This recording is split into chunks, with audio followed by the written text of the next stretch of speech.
2024년 9월 8일 베이사이드 장로교회 순모임 교제 제88과 하나님이여 내게 은혜를 베푸소서 시편 56편 1절에서 13절까지 말씀입니다. 다윗의 믹담시 영장으로 요낫 엘렘 르호김에 맞춘 노래 다윗이 가드에서 블레셋 신에게 잡힌 때에 하나님이여 내게 은혜를 베푸소서 사람이 나를 삼키려고 종일치며 압제하나이다.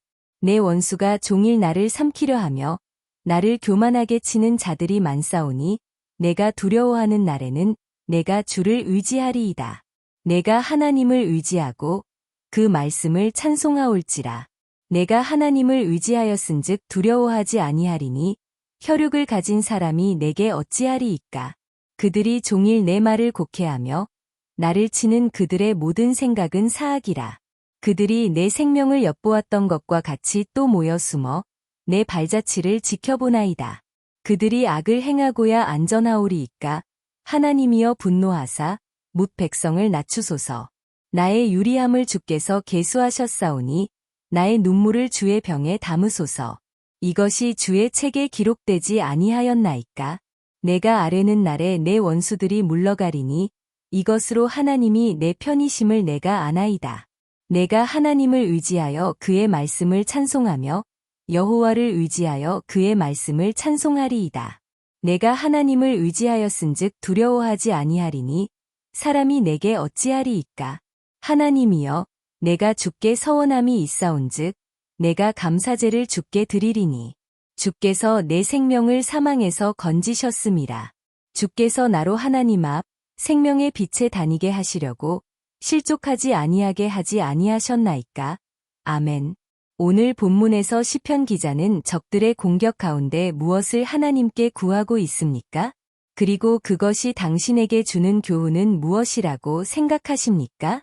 오늘 본문 시편 56장 위에는 다음과 같은 표제가 붙어 있습니다.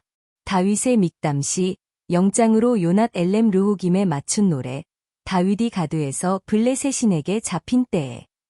이 표제에서 다윗의 믹담시란 의미를 성경학자들은 히브리어 미크탐에서 나온 말로서 속죄의 뜻을 가진 아카드어 카타모와 결부시켜 죄를 덮은 시편, 속죄의 시편으로 해석하기도 하며 황금을 의미하는 히브리어 케템과 결부시켜 황금의 시, 주옥 같은 시라고도 해석합니다. 그리고 표제에는 다윗이 가드에서 블레셋 신에게 잡힌 때라고 적혀 있습니다. 그러므로 본 시편은 다윗이 가드에서 블레셋에게 잡힌 내용을 담은 사무엘상 21장을 살펴보면 이해가 잘 됩니다. 사무엘상 21장을 보면 다윗이 사울 왕의 칼을 피하여 도망을 치다가 급기야는 이스라엘의 적국인 블레셋의 가드까지 도망칩니다. 가드는 블레셋의 큰 5개의 도시국가 중 하나로 아기스 왕이 다스리고 있었습니다. 그런 곳으로 왜 다윗이 갔는지 확실히는 모르겠지만 너무나도 급한 나머지 사울 왕이 자기를 따라오지 못하게 피신간 것이고 블레셋 사람들이 자기를 못 알아볼 줄 알고 간 것 같습니다. 그러나 블레셋 사람 중 몇몇 신하들은 다윗을 단번에 알아보고는 아기스 왕에게 고합니다. 그가 바로 골리앗을 죽인 자라고요. 이렇게 되니 큰일이 아닐 수 없었습니다. 골리앗은 블레셋의 영웅으로서 민족의 자랑으로 여기던 자인데 그를 다윗이 죽였으니 국가적 원수였던 것입니다. 그렇게 되자 아기스는 그를 데려오라 하고 신하들이 아기스에게 다윗을 데려옵니다. 그때 다윗은 자신이 실수한 것을 알고는 그 유명한 연극을 펼칩니다. 그는 갑자기 미친 척하였습니다. 침을 턱에 난 수염까지 흘리고 대문을 손으로 벅벅 긁는 일을 하였습니다. 그러자 아기스 왕은 그것을 보며 어떻게 저런 자가 다윗일 수 있냐고 하면서 그를 내쫓게 합니다. 참 생각만 해도 생명이 왔다 갔다 하는 위기 속에 다윗이 극한 연극을 하여 모면한 것입니다. 이때의 상황이 얼마나 위급하고 어려웠던지 시편 16편은 그 표제를 요낫 엘렘 르호김에 맞춘 노래라고 적고 있습니다. 요낫 엘렘 르호김이란 뜻은 먼 상수리 나무에 앉은 비둘기란 의미가 있다고 합니다. 그러니까 다윗의 처지가 먼 상수리 나무에 홀로 앉아있는 외로운 비둘기처럼 되었음을 말하고 있는 것입니다. 비둘기는 원래 여러 마리가 함께 사는 습성을 갖고 있습니다. 공원에 가서 보아도 그렇고 집을 짓고 사는 모습을 보아도 그렇습니다. 그런데 그런 비둘기가 혼자가 되었다는 것은 아주 외톨이가 되어 위험한 상황에 있었다는 것을 의미하고 있습니다. 그러나 그러한 상황에서 다윗은 벗어나게 되는데 오늘 본문 3절을 보면 하나님을 기억하고 다음과 같은 고백을 합니다. 내가 두려워하는 날에는 내가 주를 의지하리이다. 이 말씀에서 우리는 아무리 어려운 상황에 있다고 해도 하나님을 의지하는 믿음이 회복되면 두려워할 이유가 없어진다는 것을 알게 됩니다. 그 이유는 하나님이 모든 것을 주관하신다는 것을 믿게 되기 때문입니다. 그래서 4절에서 다윗은 다음과 같이 고백합니다. 내가 하나님을 의지하고 그 말씀을 찬송하올지라 내가 하나님을 의지하였은즉 두려워하지 아니하리니 혈육을 가진 사람이 내게 어찌하리이까. 그렇습니다.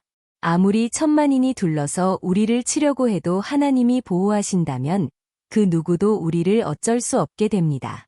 우리는 이러한 다윗의 고백에서 발견하는 것이 있습니다. 그것은 먼저 연약한 인간은 세상을 살아갈 때 두려워할 수밖에 없다는 것입니다.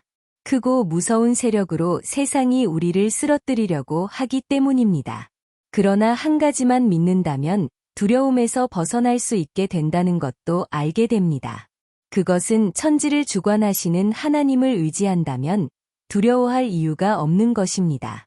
하나님이 보호하시면 우리를 쓰러뜨릴 수 있는 것은 아무것도 없기 때문입니다.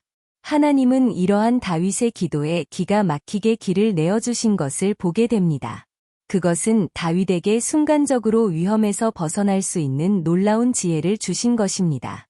그 지혜란 미친 척하는 것이었습니다. 그래서 다윗은 하나님이 주신 지혜로 연극을 하게 된 것입니다. 그리고 그 어려운 상황에서 모면하게 되었습니다. 생각해 보시기 바랍니다. 다윗 같은 사람이 미친 척을 하다니요.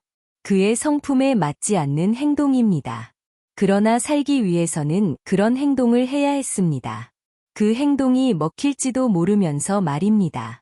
그런데 그것이 기도의 응답으로 받은 지혜였기에 다윗은 살아날 수 있었습니다. 그가 연극을 하여 풀려난 것이 기도의 응답이란 이유는 다음과 같습니다. 생각해보면 그동안 멀쩡했던 사람이 미친 척을 한다고 그것이 먹힐 리가 없습니다. 그리고 왕이 믿지 못하고 다윗을 쫓아내었다고 해도 신하들은 평생 블레셋에게 위험한 인물인 다윗인지도 모른다는 판단 속에 그를 살해할 수 있었습니다. 그런데 모두 순순히 다윗을 보내주었다는 것이 신기한 것입니다. 그러므로 그가 연극을 통해 살아날 수 있었던 것은 하나님이 기도를 들으시고 인도하셨다고 결론짓게 됩니다. 이런 것을 보면 하나님은 위기의 순간에 기도를 들으시고 살아날 방법도 주시고 그 방법이 먹히게도 하신다는 것을 알게 됩니다. 그래서 인생으로 어려운 때를 면하게 하십니다.